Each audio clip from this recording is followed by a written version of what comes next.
Welcome back to another episode of the Downsizing Roadmap podcast with your hosts, Jody Rosko and Heather Fisher. We're talking about all things downsizing, from our own experiences with clients to guest experts. Let's make downsizing easier, one conversation at a time. Hi, welcome back to Downsizing Roadmap. I'm Jody Rosko. And I'm Heather Fisher. And today we're going to be talking about photos. Oh my gosh. I know. The topic everyone wants to know. What do I do with all of my photos, my own and all the ones from grandma's house and mom's house and all the family photos?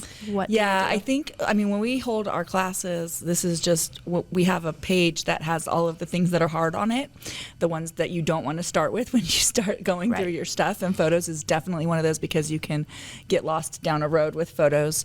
But when we do that, people always, we tell them pick one or two topics and we'll talk about them. And photos is almost always one of them. Yes, everybody wants to know. Yep. And so personally, I have all of my own photos, all of my mom's photos, all of my grandma's photos. They're in a room in my house because when my mom and grandma passed away so close together, like when we had to clean out the house, I just had to put them somewhere because I couldn't leave them out and look at them because they upset me. Because there's very strong emotions with photos, right? So now they're living in this room that needs to be gone through. And it's something that I just need to have, get a habit around and just do a little bit of it at a time. But it's hard. Sometimes it brings up a lot of emotions. Yeah. And sometimes not. Sometimes it's like, why are all these dumb pictures of all of these things? Yes. So it's a combo of what is all this nonsense that we don't need? And then, I remember this, so there's it's kind of a mixed bag. Yeah, I come from a place personally where thankfully my mom has done a lot of this hard work. So I will reap the benefits of Thanks, Mom. Inheriting my mom did none of it. organized photos and labeled and all of that. So I'll share some successes that I'm very happy about to be, bringing down through our family. My mom has done a lot of this hard work, but the end result is, fabulous. So we can talk about some ideas and some strategies, and then we'll help you get through it, Jody. Yeah, I need to do that. Yeah, I will talk a little bit about what I think I need to do as we go along. But my mom was really into genealogy, and so she loved learning about history and about the people, but her brain wasn't an organized brain. It was a right brain, creative brain, and so all the pictures are just kind of a mix mash in boxes and whatever. And then all my grandma's pictures too. So let's talk just a little bit about that. So why is it so hard? I think people think that they're letting go of the people or they're going to lose the memories if they get rid of any of the photos. Right. They represent love, your identity, your past, all kinds of really strong emotional feelings, family. Yeah. And legacy, what does that look like? So, and that ancestry along with legacy, that family tree is most easily represented going backwards by photos. Right. Well, and in your head, you're like, wonder what they looked like, especially as you go back, or you can see like that family resemblance as you kind of go back and look at pictures, and that's kind of fun and interesting. So, and then also it's hard because people feel guilty letting them go or throwing them away. They just think they need to keep it all, which is usually not possible. And don't even get me started with the ones that aren't digital. We're really talking today about printed photos because digital photos has created an entirely different giant behemoth to try to deal with. There is definitely a challenge there to deal with, and we can deal with that on a future episode. Right now, the paper photos are not only have the same feelings around dealing with them, but physically they take up space. Right. And we are talking about maybe reducing how much space you have and how to deal with that. So it's something that needs to be tackled because there's not a daily practical use of the photos. And if your space is limited, you don't want to just be surrounded by the boxes. Yeah. And I also think it's hard because people don't want to get started on it. There's not an obvious place to start. Maybe it feels overwhelming. And so it's one of those tomorrow projects, Yeah. Because in fairness, I haven't organized my photos for my kids and all of that stuff either. So, I'm giving my mom a hard time, but that, I did not learn that skill from her, and I have not done it myself either. And so, just as with everything, there needs to be a system. Yeah. I mean, just with everything, if you have a system and you know what that looks like, you can do it from the beginning. If you didn't do it from the beginning, you're going to end up with a whole bunch of stuff that then you have to kind of create a system around to make it work. Yeah. I think the good news is, in my experience or in my mind, the first level of going through them is not necessarily hard itself. You talk about this in our class a lot, that if you just decide to go through them once without that decision on people, you can eliminate a whole lot of photos that don't have people or places personally important to you. Yeah.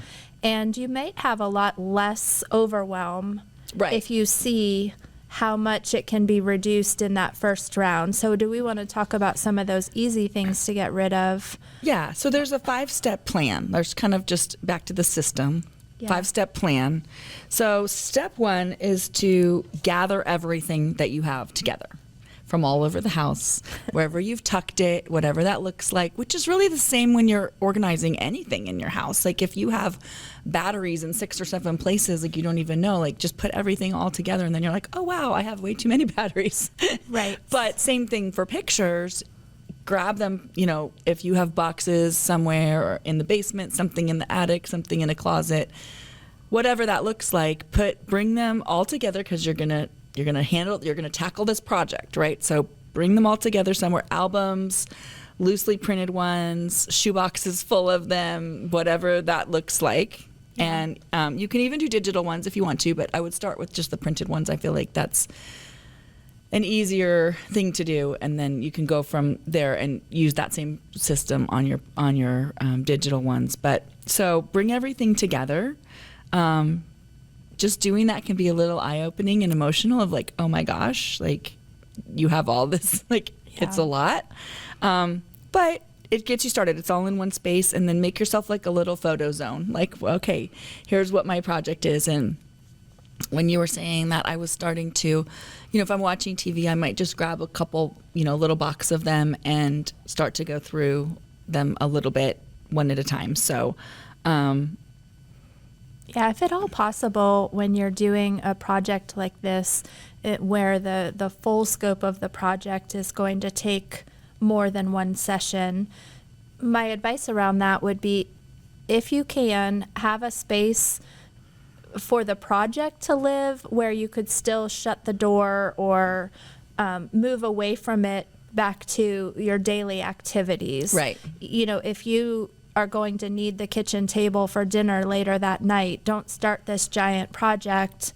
I agree. On the kitchen table, if at all possible, if you have somewhere else to do that, so that you can say, okay, I've put in my hour or my 10 minutes or whatever, and, shut the door, or at least move to the other space where you're going to do the rest of your day. Yeah. So that you don't have to stack up all the piles you've sorted and keep unpacking and packing up the project. Sometimes that's not possible, but if it is, find a space that you could work in, a guest room or, somewhere where it can rest and stay until you finish the full project. For mine, that is where they reside. They reside in, a little room that has a desk in it. And so they're kind of all, I have gotten through the gathering part and put them together. And then I do pull them out. Sometimes I don't necessarily want to sit in that room, pull out a little bit, and then I do put it back. Like I don't leave it out in my family room on the coffee table, like mocking me as I'm not those evil mocking photos me. mocking you. So I do, you know, sort and then put back what I'm you know, want to keep. Yeah. And then, you know, do a little bit the next day and, you know, or I don't know, a week or two later. Like I'm not in a good pattern of just kind of marching through it yet. So I personally need to listen to ourselves and do all of these things. But okay, so number one, you're just going to put them all together. And then step number 2 is you're going to sort with a system, right? So you're going to create a system to sort it. And that system can be mostly it's by time, like is it year, decade, whatever that looks event. Like, or event, or person, or pet, or whatever, you know, whatever that looks like. So you can either do it by some kind of a time or event, you know, kind of increment, or by who it is. Yeah. And you want to make 4 piles. So you're going to make keep, scan, share, or discard. So keep might be something that you want to frame, like something that you're going to frame. Some of them you may just want to scan and let go of the picture. Yeah. Some of them you're going to want to give to other people. Like sometimes they're great photos, but they're not of people that you need lots of photos of, but maybe they're your cousins and you want to give them to your cousins, or whatever that looks like, or their mom, you know, it's your aunt and you have a couple pictures of your aunt, but that's their mom, you know, so you want to share that. I think that organization is such a gift when you can give someone a manageable group of photos of people or events that are important to them. That's such a nice way to gift. Yeah. So what I find is that when I'm doing it, I mean, it's like just taking pictures that aren't even good pictures of the pictures, but just so that like I can send it in the family group chat to be like, oh my gosh, do you remember this? Like, and it's fun to, you know, just see them hear their emotions, or hear their exclamations about it, or be like, oh my God, that was so long ago, or whatever that is. So look at my hair. Yeah, right. Yeah, I'm so little. What is that face? You know, all the things that they say about it. And so I will say, I think if you can, like, bring your family in to do it. Like, we just talked to someone recently that had lost a family member, and they were telling us how in going through all of their family members' things, but the photos, they had a couple times, they had siblings in different locations across the country, and they had flown in intentionally for a weekend. Yeah. You know, we could do an Airbnb or someone's house or whatever, but they had intentionally spent the weekend going through the photos, you know, have some wine, tell the stories around them. And it's much easier. Number one, you have that reinforcement to sort through.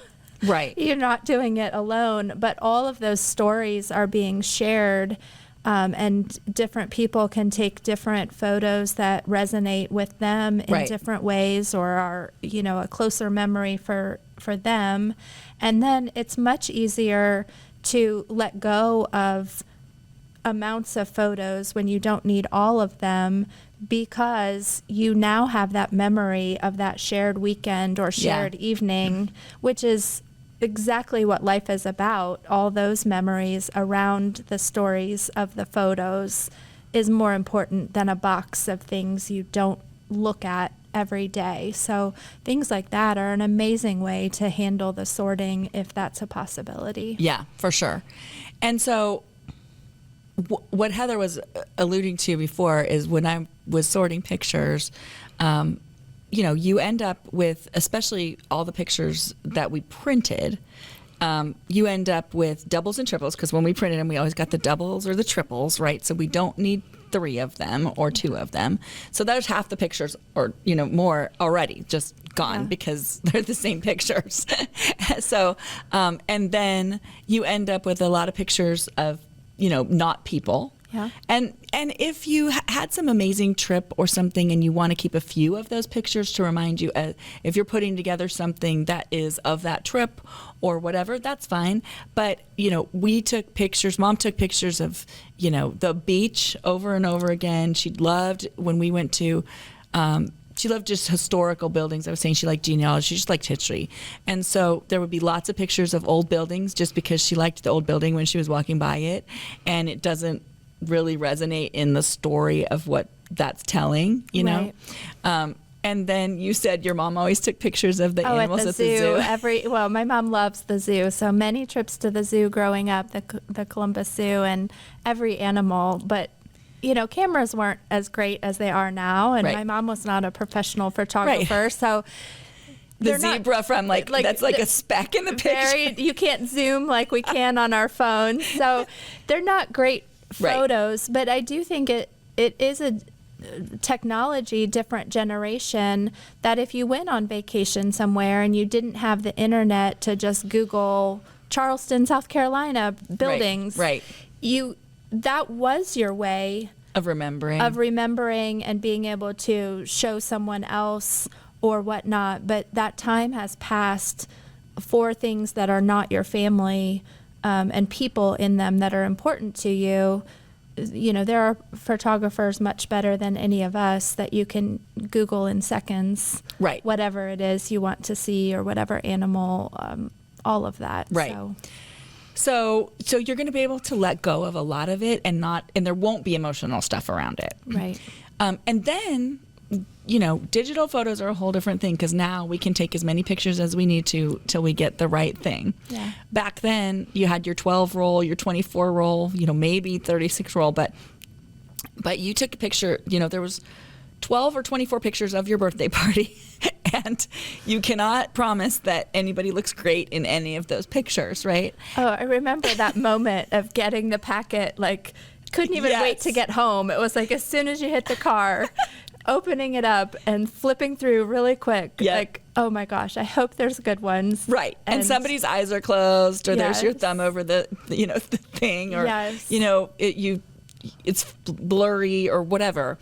So then there's a whole bunch of those that you can actually let go of. So sorting is, you're really going to get down to less pictures than you think. And so you really should not keep any picture that you wouldn't frame. Like, it should be good enough that you would frame. Because if you're thinking about, like, I want a picture memory of a person in your life maybe who's passed away, and so you have all of their pictures. Like, I have all of my grandma's pictures. So if I was going to create a photo book of her whole life, like, you maybe need, you know, 50 pictures of her whole life, right? And it would still show her growing up. It would show her as little, and, you know, if we have many pictures of that, you know, as we go back in time, there's less pictures of all of that. But you just don't need them all. You just need the really good ones. So if you were going to make a book of that, you just would want 50 spectacular pictures of capturing her at time points in her life, right? So that's what you're trying to, when you sort, that's what you're sorting down to. You're sorting down to just like, oh, this is such a great picture of her when she was 20. This is such a great picture of her when she was 40. Or shows the person doing the things that demonstrate that legacy. And you're the one who knows that legacy. And so thinking about, how do I want to portray this to the next generation or the next that might not have met this person? How are you representing that? It would be so great if I could find a picture of her cooking or like, you know, making homemade noodles, or all, you know, one of the things that homemade cookies that are the things that I remember her for. That would be amazing. Maybe that's in there. Maybe I can find it. I know. I think now I want to start looking at that. So when you sort, you might be surprised at how much you can sort down to, and maybe some of that overwhelm you can let go of that, some of that overwhelm, just in the fact that you're getting down to really only the good pictures. And so I would put them in a box or some kind of an organization, just as a holding place, by year or by person or whatever that looks like. Just so as you're sorting through them, you can be like, oh, these are all my grandma, or these are all from 1980 to 1990, or whatever that looks like. I think that sorting phase does not need to be the decision-making phase. They're two totally different The decision is it a good picture or not? Or does it have anybody, or is it a thumb, or, you know, or a giraffe? Does it, was it some amazing trip that we went on that I want a picture of a couple of these things or whatever? But then you can go through that category as a whole, and pick the best of the best, and not be going through random one picture at a time from mismatched events, and trying to figure that out. Yep. Okay. So that's sorting, step 2. Step 3 is to store or to scan it. So you can digitize all the photos. So we can say, okay, I'm done.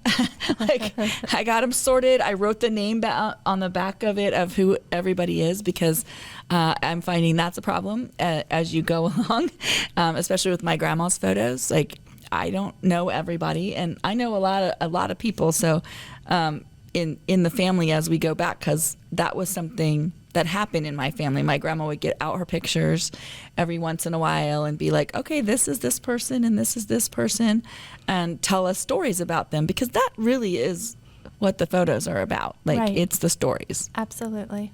And so make sure that you write on the back of it what that was, or if there was a special trip where you went and what year that was, or write on them what that is. But that can be the end of it. It can be like, there's the box, and we get out the box every once in a while and go through it and look at them. Or you could digitize them, and we have people who can do that.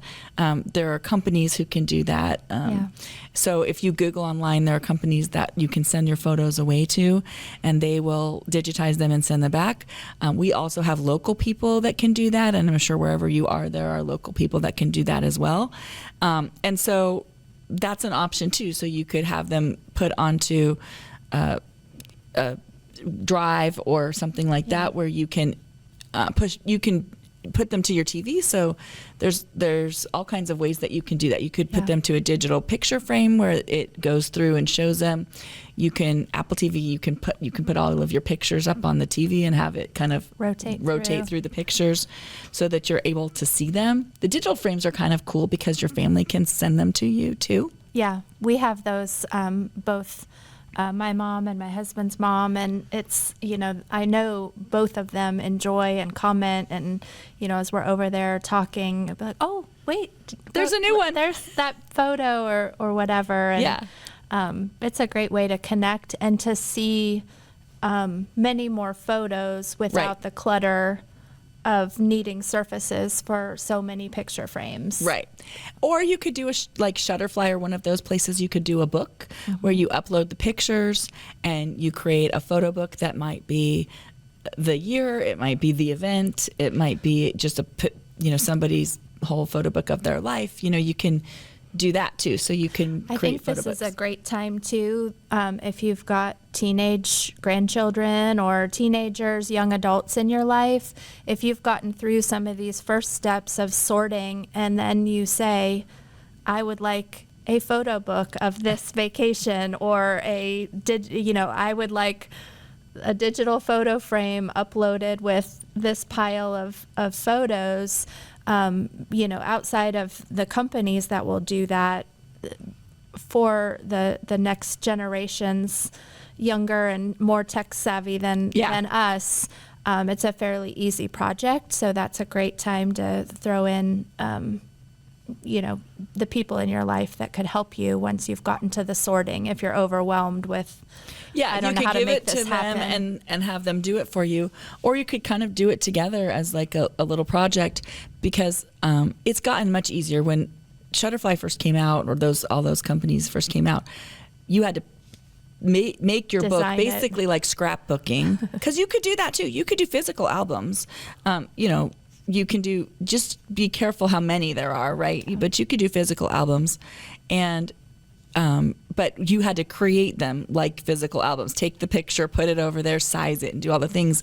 Now you can just upload a group of pictures, and it will actually throw them into a book for you in different sizes and different places, and then you can move them around and do all the things. But that's where the teenager comes in, or whatever, is they can help you move it easily and write some things in the book about it, and it could be a fun little project. Absolutely.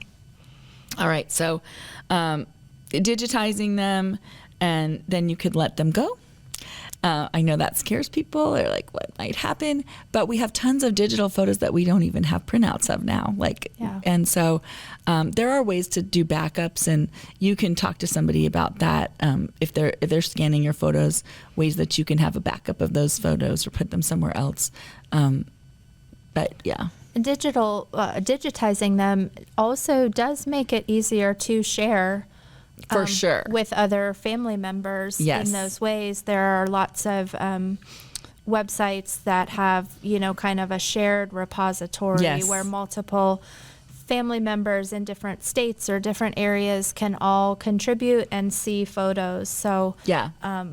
In one way, it makes it much more widespread on Right. who sees the photos and talks about the stories.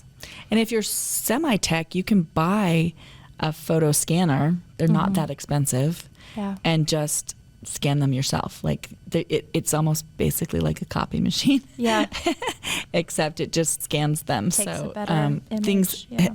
Again, get your teenager over and teach you how to use it. But it really isn't hard. It really isn't hard. Right. And you don't scan every picture. Do not skip the sorting and just start scanning. So you do not have to scan everything.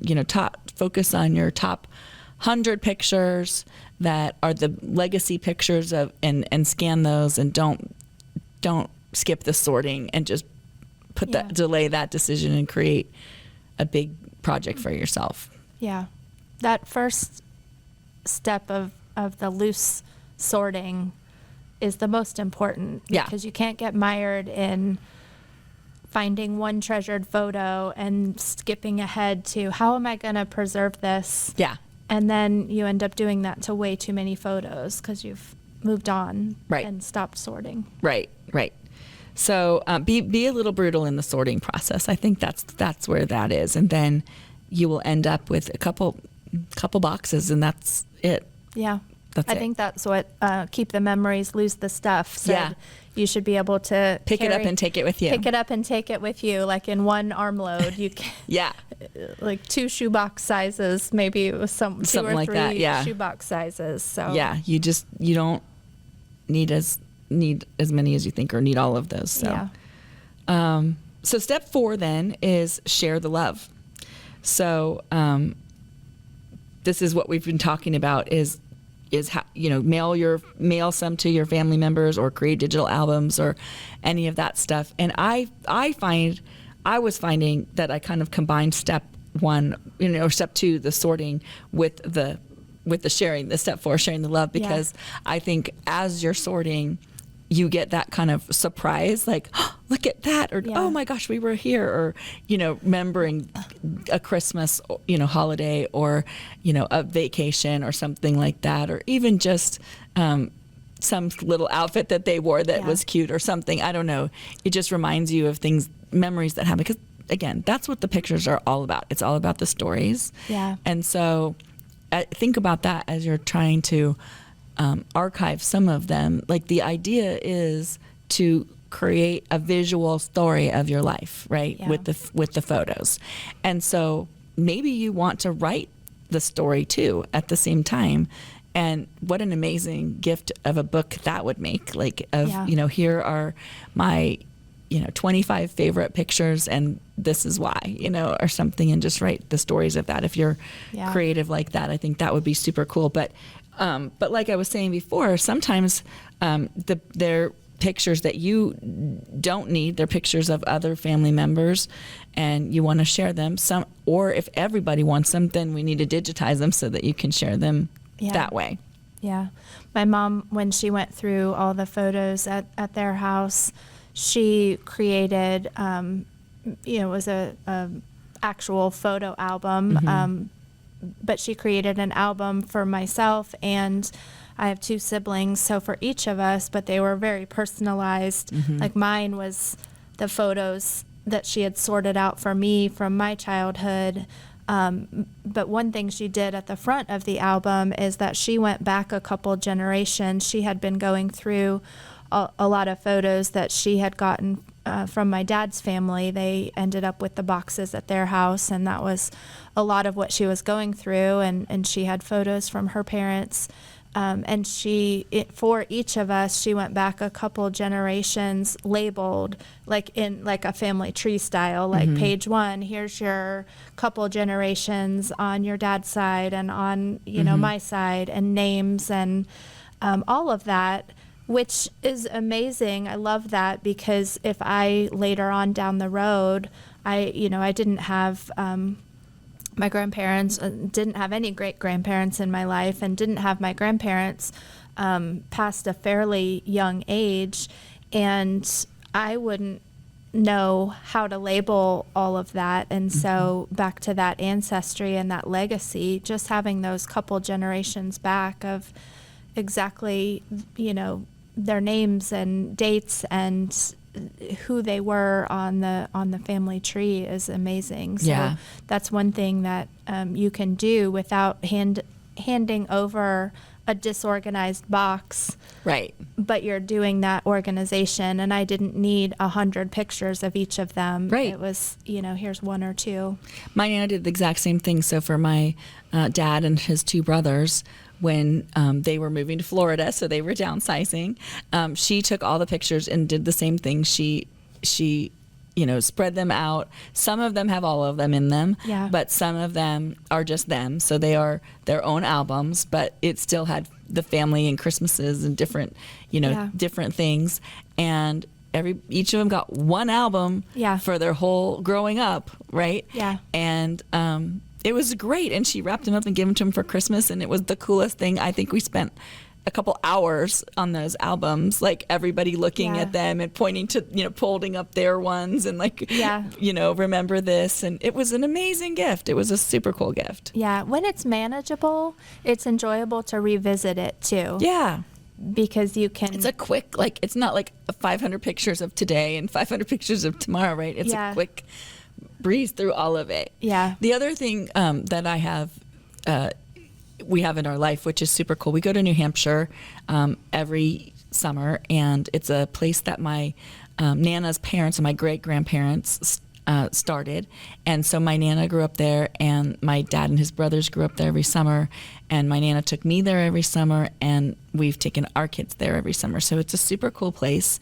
And my great-grandpa was extremely organized. He was one of those ones, I think his favorite thing in life was the little machine the tape thing, and you pressed it and it put the letters out. Oh yeah, the old label maker. The label maker, where it was like embossing squeezed it, and he did it with everything. But what he did was, for a lot of years, he did a summer camp album, and so they're labeled with the label maker every year, and they go back to there's ones in the 1920s and the 1930s, and 1930s probably. I think we're coming up on 100 years of them having that place, which is cool. But old pictures, and he labeled everybody that was in it and who had been there that summer, and it's super cool because it's a summer place. I think that's so key, because that's the difference between a legacy gift and a disorganized, delayed decision guilt gift. I mean, truly, I'm sure your family all treasures that, and in some form or fashion, it will live on because it was done in that legacy fashion. Yeah. And so your grandpa doing that for you was such a legacy gift versus a burden of disorganization. Right, so just a box of pictures. We probably wouldn't look at a box of pictures. Yeah. And exactly what you were saying earlier is that because it's organized in a way that's easy to understand, each summer as you go along, I could easily pick out the first summer I got there, right? Because I knew what year that was, and I could easily pick that out. Or I could be I want to go look at what, Nana's life here as a baby or little kid was, and I can go look at that. So having it organized like that and easy to look at. I mean, you picture, those family conversations where, you're with your cousins or whatever. Oh, were you here that summer? No, you weren't here. That was the next year. Right. That's your family resource for those conversations and to support that and to bring back the stories. Like, Right. what was that restaurant we went to? And you can go dig through that, and what a family joy Right. that comes around it because he spent the time to make it a legacy of your family story. Yep. Of those summers. I love that Yeah, so much. it was. It's pretty cool. It's very cool. So, so you can do really amazing things and tell the story with the pictures. I think that's the general gist of it. Yeah. The idea of the pictures is to help you illustrate the story, because the story is the part that's important. Yes. Just like Absolutely. everything else, the stuff has to have a story. The pictures are telling the story, and they can't do it all by themselves, because you may end up with pictures of people that you don't know who they are. Yeah. And when you get to that point, those pictures probably just need to go. Yeah. I know people get like, well, I can't throw it away.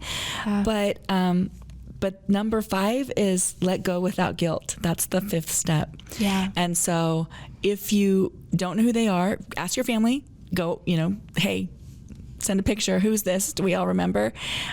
If we've gotten to a place where we've lost that history, then it's time to let that picture go. Yeah. And it's a good place. We were talking with someone else that was talking about photos, and they had like a lot of pictures of I think it was their mom, maybe their dad, with that person's coworkers. Right. So there was no importance or legacy for, the person we were talking to. So if you have the opportunity that you still know someone in that group, pass it on with they can take it or leave it.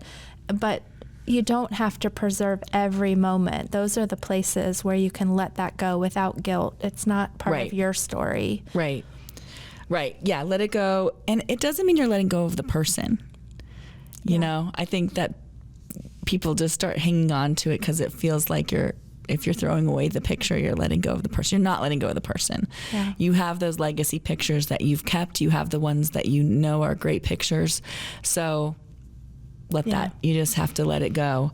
Be kind to yourself on it, but you're not erasing the history. You're curating a legacy, right? You're just curating those pictures that tell the story. Yeah, that's an amazing way to put it, for sure.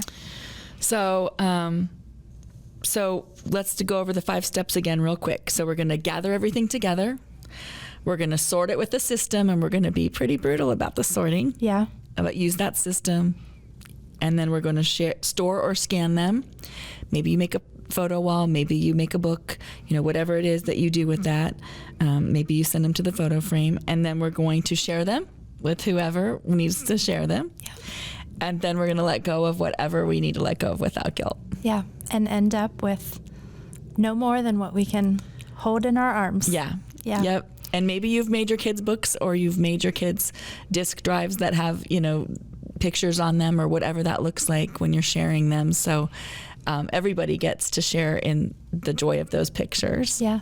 And you won't have a whole room like I do full of pictures right now. So yes. I'll keep you posted on how that's all going for me. And I'll coach you from the sidelines and make sure you're spending those 10 minutes. Yeah, I'll let y'all know when I'm down to my 2 boxes of pictures. It's definitely a big project. So again, starting early with a plan and a system, and then doing that daily habit around it can move you over the hump of getting started and getting to the finish line in slow progress over time is much easier than facing, the moving truck is coming next week and I need to go through this mountain of photos. I think too, if you're just really keeping in mind that you are curating that legacy, and you're just trying to create almost like artistically, like a vision of something, either the event or the person's life or their childhood or whatever, Nana was doing their childhood when she gave them those books. But if you're what your goal is with the photos, you can let go of more, because you don't really need all of them to create that. Yeah, you're creating a gift with it. Yeah. So good luck with your photos. We'd love to hear how it's going. Reach out to us at downsizingroadmap.com. If you have questions, let us know. We're happy to talk to you about any of it. Yeah, and I love this quote you found, to always remember that downsizing your stuff doesn't mean downsizing your story. So you're just curating your story. Yeah, and making sure you have the story to share later, and people get that story. That's the key. So yeah. Awesome. Well, we will see everyone again next week. Yep, see you next time. Thanks. Thanks for joining us on the Downsizing Roadmap podcast. If you found this episode helpful, be sure to subscribe, leave us a review, and share it with someone who might need a little downsizing inspiration. Have questions or ideas for future episodes? Visit us on our website, www.downsizingroadmap.com. Until next time, let's keep simplifying and moving forward.